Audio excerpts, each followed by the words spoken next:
But that book, to me, was one of the most important books that I've read in the last 5 years, something like that. And I sometimes refer to it, you know, okay, how did some of the animals get to the Malakwas, for example? How did the elephants have, you know, how come there are no elephants in Australia? How come we got elephants down there on the Malay Peninsula? And so it goes into some discussion of this kind of thing, and it's fascinating, you know. Anyway, the Song of the Dodo, and I listened to a guy lecturing one day, and after the lecture I went up and talked to him, and I said, you know, have you ever read the Song of the Dodo? He says, God, I've read that thing about 5 times. It's a very important book for his field of work. And the guy, it's a non-technical book. You know. But anyway, that's one of the books. And okay, then a couple of books that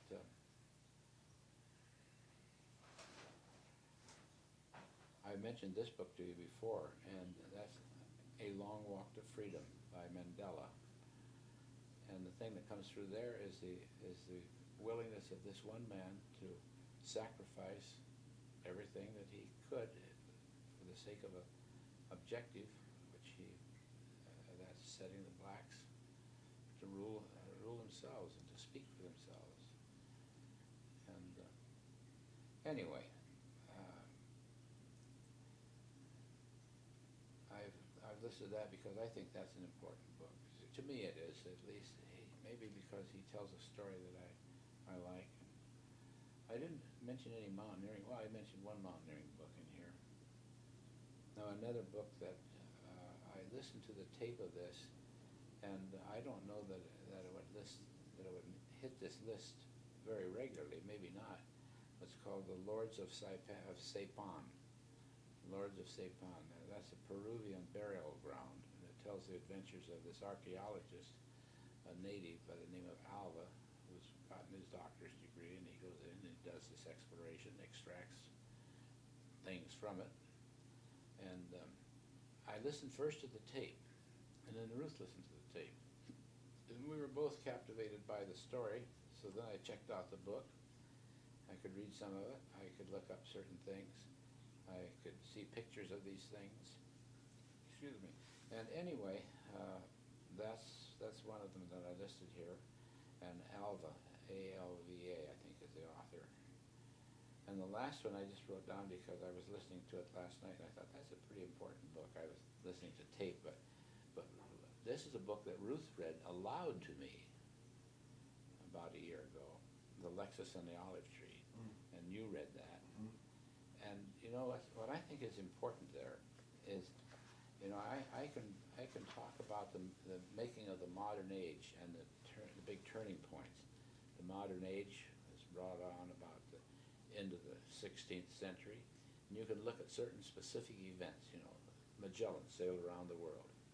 It established once and for all, even in the minds of the dumbest people, that this world is round. It's not flat. And it also does another thing. It shows the intensity of the Catholic religion at that time, and that's how Magellan died, because he's so powerful with his new religion. He doesn't have to worry about the fact that there are umpteen hundred of natives out here. He's just going to go in and show them that they can't hurt him because he has the church behind him.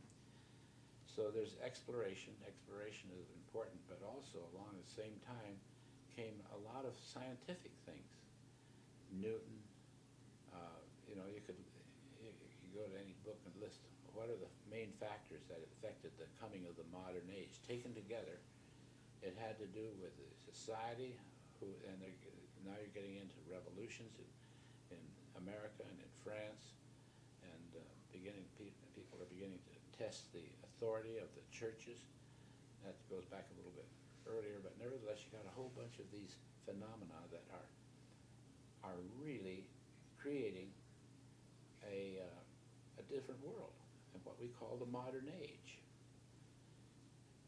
In addition, then, you've got certain events that are pyramid in here that they focus on, and I think that one of those is globalization. And I think that is evolving to a point that ultimately America may or may not be the leader in it, but it's going to create a different world. Yeah, and maybe it'll be the next modern age. I don't know, but that's why I think it's important. It'll be a world culture. Yeah, that's right. And when you get into Friedman's book, it explains pretty well what it's made up of. Yep. And the why. dynamics of it, the forces that work in it. Yeah. Now, Well, is that the list? That's the end of the book. That's the end of the list I made. But How about, I've got a question for you. How about your favorite photography book of images? I can't answer it. There's a lot of photography books.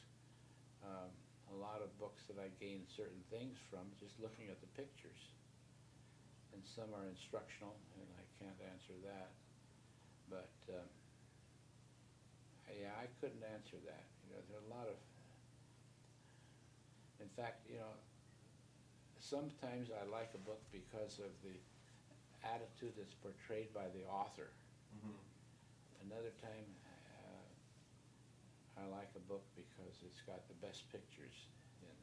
How about it's off the subject a little bit, but who would you consider your most influential photographer in your, I mean, that you see and like their work and perhaps emulate or not emulate, but learn the most from?